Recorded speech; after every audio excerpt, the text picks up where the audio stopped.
One of the biggest complaints among race fans today is that drivers rarely cross disciplines, especially in NASCAR. It's something that James and I talk about a lot. I miss you, James. We also don't see many drivers that have a super diverse past ending up in NASCAR. And a lot of the current greats these days started on the short tracks, racing late models, and worked their way up to the Cup Series. But today we're going to discuss the career of a driver that started out at open wheel, won a USAC Triple Crown, raced in the IRL, and then carved out a long career in NASCAR. No, we're not talking about Tony Stewart. We're talking about Christopher Beltram Hernandez Yeley, or as you know him, JJ Yeley, a strange starter.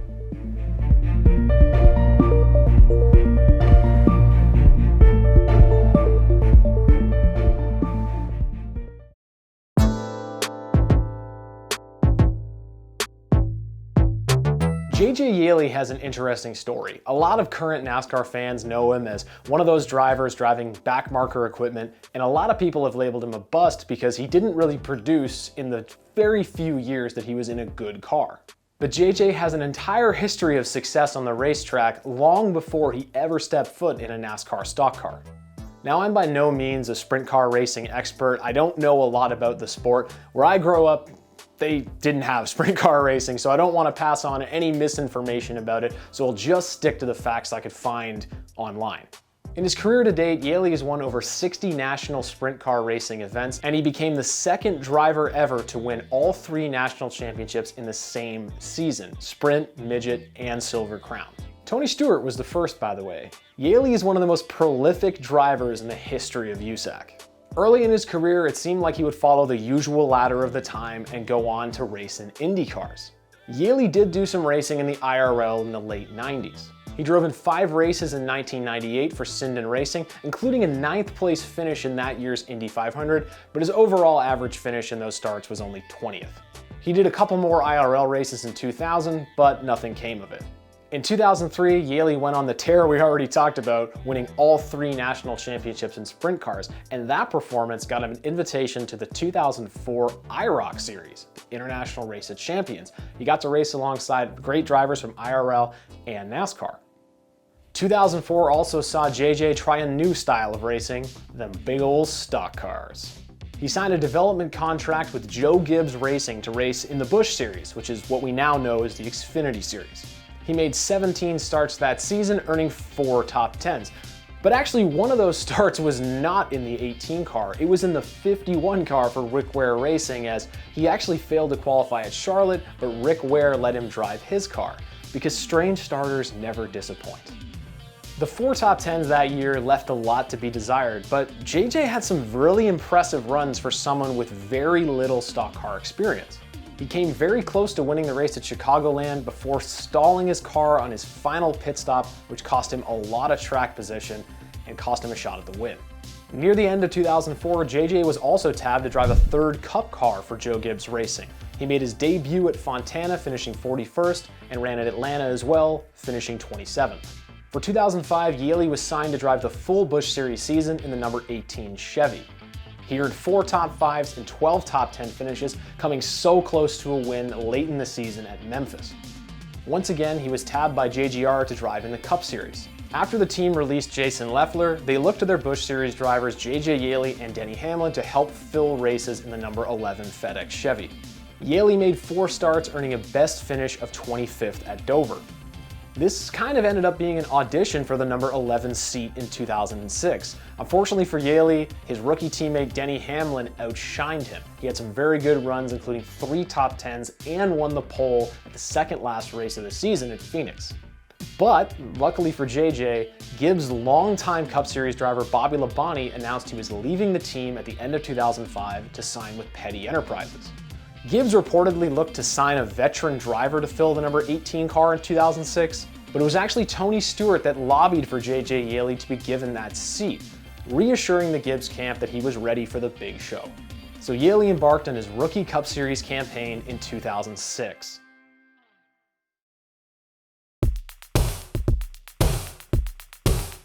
It was one of the largest rookie fields in recent memory. Denny Hamlin, Reed Sorensen, David Stremme, Clint Boyer, and Martin Truex Jr. were all vying for Rookie of the Year honors.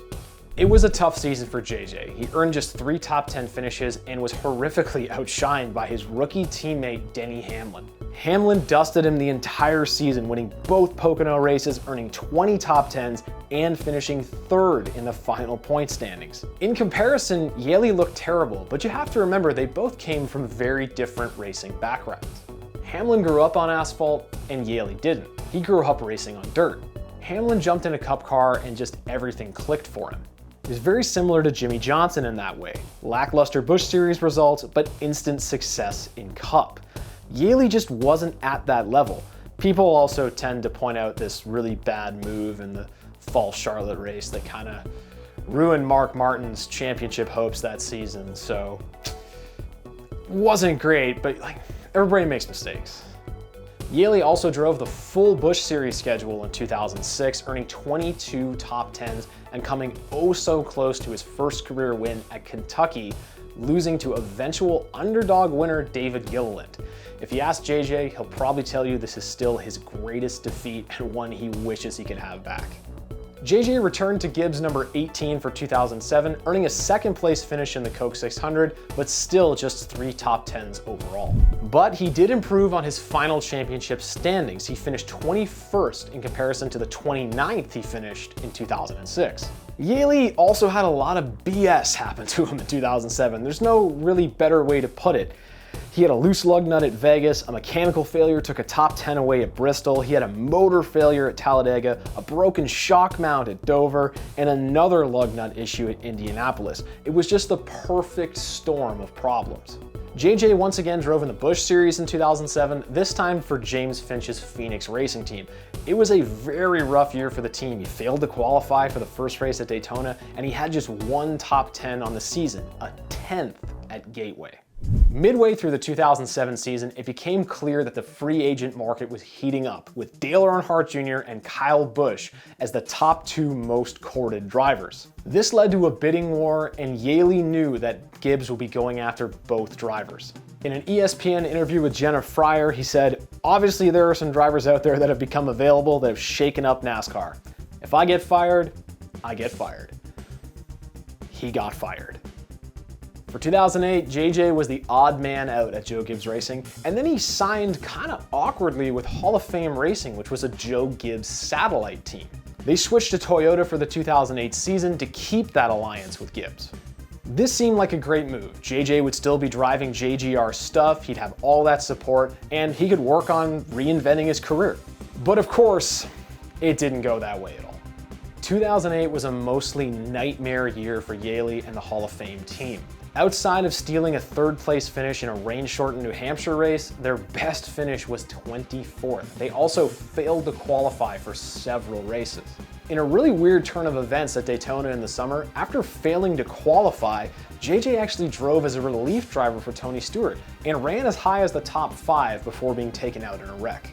Unfortunately, JJ was released following the August Pocono race. He couldn't find another ride and sat out the rest of the 2008 season. In an interview late in 2008, he revealed that the Hall of Fame racing ride and the alliance with Joe Gibbs Racing was not everything it was promised to be. Yeley was given very little opportunities to succeed, and all the drivers they put in the car after him also failed to have success. JJ spent 2009 mostly out of NASCAR. He drove in 1 Xfinity Series race for McDonald Motorsports and in 5 truck races for Ron Crosby. He also attempted to qualify Jeremy Mayfield's number 41 Toyota at the Coke 600, but couldn't find enough speed to make the field. Yeley went into the 2010 season with nothing more than a 1-race truck series deal with a brand new team at Daytona, Daisy Ramirez Motorsports. Yeley made the best of the opportunity. He actually led a lap and finished 10th in the race. A few weeks later, Yeley began the grind that he's still known for today, being a strange starter for a bunch of underfunded race teams. He made 17 starts in Cup that year between Whitney Motorsports, Latitude 43 Motorsports, which coincidentally owned the record as one of the worst team names of all time, and Tommy Baldwin Racing. Several of these were unfortunately start and parks. If you're not familiar with a start and park, it's where you literally qualify for the race, run a couple laps, and park the car. He continued starting and parking for Whitney Motorsports in 2011 before moving to Front Row Motorsports partway through the year to drive their 38 and 55 cars. He actually got to compete in some full races. Yeley also stayed on the start and park train in both trucks and Xfinity that year, starting a bunch of races for a bunch of different teams, but never actually attempted an entire race. Yeley was back full-time in Cup in 2012, albeit with a bunch of different teams and a lot of DNQs sprinkled in. His best finish was 26th. He also drove 14 Xfinity races for 4 different teams, mostly, again, as a start and park operation. In 2013, Yeley actually gained some semblance of comfort driving for one team for an entire season, Tommy Baldwin Racing. He drove the number 36 car and started off the season with a bang, a 10th place finish in the Daytona 500. The rest of the season was a breath of fresh air as Yeley actually got to compete in full races, except at Sonoma where he drove the team's 37 car. He parked it in that one. The Xfinity Series was a different story. He made 15 starts for Key Motorsports and parked the car in all of them. So JJ, he was fast becoming the king of the start and park.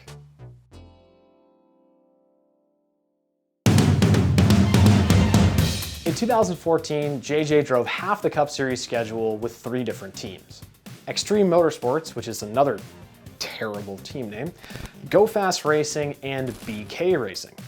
Actually, you know what? All 3 of those names are not great. He actually ran full races the whole year, but never finished higher than 29th. 2014 also marked JJ's return to full-time Xfinity Series racing. He drove 30 races that season for JGL Racing, earning a 7th at Talladega and a 5th at Road America. In 2015, he drove full-time in Cup and Xfinity. In Cup, he drove for BK Racing, and in Xfinity, he returned to JGL, earning 1 top 5, a 4th place finish at Talladega. In 2016, he took a sabbatical from racing in the Cup Series and switched Xfinity teams to TriStar Motorsports. He had a decent year with TriStar, earning 3 top 10s and finishing 14th in the standings. He also had an impressive average finish of 19th, despite the underfunded team he was driving for. I would credit this to all the experience he has driving bad race cars. You know, you learn pretty quick how to get the most out of your not so great equipment, how to avoid getting in trouble, finish races, and just, take care of the car. In 2017, he was back in Xfinity with TriStar, earning 1 top 10 finish in Iowa and an average finish of 20th. In the Cup Series, he drove 4 races for Tommy Baldwin Racing, who had just scaled back to a part-time schedule. His best finish was a 26th at Charlotte. 2018 saw Yeley drive nearly the entire Xfinity Series schedule for Ryan Sieg's team.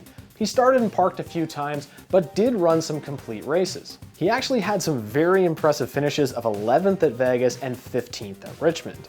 In the Cup Series, he drove for Premium Motorsports, BK Racing, and Rick Ware's team. He was mostly a backmarker, but did have a very impressive 17th place finish at Las Vegas. In 2019, Yeley raced exclusively in the Cup Series for Rick Ware Racing, rotating between the team's 4 cars. The team mostly spent the season just riding around, but he did have an impressive 12th place finish at Daytona in the summer. JJ again drove for Ryan Sieg's team in the Xfinity Series. He mostly parked the car after a few laps, but did run complete races at Bristol and Richmond. So that brings us to 2020.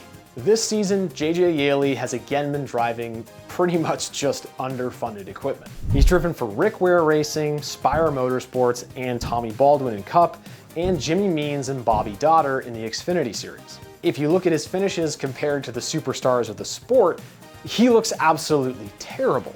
But if you look at his results with some context, you'll see that he's actually doing a damn good job given the situation. You have to keep in mind that sometimes Yeley's teams don't even buy enough tires to run the full race. They don't have professionally trained pit crews like Hendrick and Gibbs do, and they don't have motor programs that all those big teams have. They're just out there surviving, trying to make a buck, and have fun doing it. Despite all this, JJ has some really remarkable finishes so far this season. At Phoenix in the spring, he finished 26th on the lead lap, which is an incredible feat for that car. He finished 25th at Bristol and 21st at Indianapolis. In Xfinity, he took Bobby Dotter's 07 car to an 11th place finish at Homestead. That is one of the best finishes that team has ever had. He also finished 12th at Daytona driving Jimmy Means' 52 car. That's the best finish that car has had since Joey Gase finished 10th at Daytona in 2017. So yeah, JJ has absolutely dusted people that have driven the same equipment as him. His average finish in Rick Ware cars this year is 29th. Garrett Smithley's is 34th, and Joey Gase's is 33rd. So he's outperforming his teammates by nearly 5 positions per race, which is huge for a small team like Rick Ware Racing. In conclusion, JJ Yeley has yet to make it to victory lane at any level of NASCAR, and a lot of people have labeled him a bad driver because of that. He had 2 years with an elite Cup Series operation and only mustered 6 top 10 finishes. Like I said before, not everybody finds success immediately. Had he been given more time to develop and moved up to Cup maybe a year or 2 later, we'd likely be talking about him as a race winner right now. Regardless, JJ has carved out an over 15-year career in NASCAR as a strange starter for hire. He's driven for over a dozen team owners and tends to always get the most out of the often very poor equipment that he's given to drive. I really look at JJ as a victim of the ridiculously talented crop of drivers we had come into NASCAR in the early and mid 2000s. If you didn't come in and win right away, you were immediately labeled a bust. Unfortunately, a lot of fans still subscribe to this belief system. You gotta remember, we were spoiled in the 2000s. You know those weight loss infomercials where they show you the before and after picture, and there's that little tiny writing at the bottom of the screen, and it says, results not typical? That is literally this era of NASCAR, the early and mid 2000s. It wasn't typical and it wasn't sustainable. We're never going to see that many super ultra talented drivers come into the sport all at the same time ever again. I feel like I say it in every one of these Strange Starters videos. Not everybody is Jeff Gordon. Driver development takes time. Recently, a thread on Twitter asked people who they think a driver is that has a lot of talent but gets very little recognition. A few people brought up JJ Yeley, including some that work in the industry. Fans may have written him off, but people working in the garage know that JJ Yeley is an incredibly talented driver who can get the most out of bad equipment and, most importantly, not tear up your race car. We're likely going to see JJ Yeley as a strange starter in all 3 NASCAR series for many years to come. You're strange, JJ. Congrats.